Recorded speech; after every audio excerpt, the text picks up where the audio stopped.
அஸ்ஸலாமு அலைக்கும். நீங்க இந்த மாரிலாம் ஃபீல் பண்ணியிருக்கீங்களா? என்னன்றத கண்டிப்பா எனக்கு கமெண்ட்ல சொல்லணும். இந்த காடை சமைக்கும் போதெல்லாம் நெறைய என்கொயரி வருது. பஹ்ரைன்ல எங்கக்கா காடை விக்குது அப்படின்னு சொல்லிட்டு, இந்த ஃப்ரோசன் சிக்கன்லாம் வச்சிருப்பாங்கல்ல, அந்த இடத்துல செக் பண்ணி பாருங்க. குவைல்ன்ற நேமோட கண்டிப்பா இங்க எல்லா கடையிலயுமே இருக்கும். ராமேஸ்ல, லுலுலலாம். கல்ஃப்க்கு வந்த புதுசுல எங்க ஊர்ல சாம்பார் வைக்கும்போது, அந்த முருங்கக்காவ அப்படியே மரத்துலருந்து ஒடிச்சு போட்டு வைக்கும்போது எவ்வளோ வாசனையா இருக்கும் தெரியுமா? இங்க என்ன ஒண்ணுமே டேஸ்ட்டாவே இருக்க மாட்டுது அப்படின்ற ஒரு ஃபீல் கண்டிப்பா இருக்கும். அடுத்தது ஊர்ல யாருக்காவது ரிலேட்டிவ்ஸ்ல கல்யாணம்னா போச்சு. அன்னைக்கு ஃபுல்லா ஒரே மூட் ஆஃபாவே சுத்த வேண்டியது.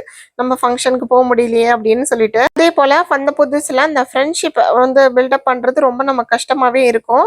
ஹஸ்பண்ட் கிளம்பி வேலைக்கு போயிட்டாங்கன்னா, ஏதோ நம்ம ஒரு தனி உலகத்துல இருக்க மாரியே ஒரு ஃபீல் இருக்கும். ஆனா இதெல்லாம் கொஞ்சம் வருஷம் நீங்க கல்ஃப்ல வாழ்ந்துட்டீங்கன்னு வச்சுக்கோங்களேன், அப்படியே அடியோட மாறிடும். எந்த சாப்பாட்ட பத்தி குறை சொன்னோமோ, அதே சாப்பாடு நமக்கு இப்ப பிடிக்க ஆரம்பிச்சிரும். நம்ம ஊர்ல இதெல்லாம் கிடைக்காதுப்பா. அதெல்லாம் இங்க சூப்பராவே கிடைக்குதுன்ற மாரி தோணும். நெறைய ஃப்ரெண்ட்ஷிப்புமே நமக்கு கிடைக்க ஆரம்பிச்சிரும். ஃபைனலா இந்த லைஃப் ஸ்டைல் நமக்கு ரொம்பவே பிடிக்க ஆரம்பிச்சிரும். கடைசியா ஊருக்கு போகவே மனசில்லாத அளவுக்கு நம்ம மாறிடுவோம். ஆமாவா? இல்லையான்னு சொல்லிட்டு போங்க.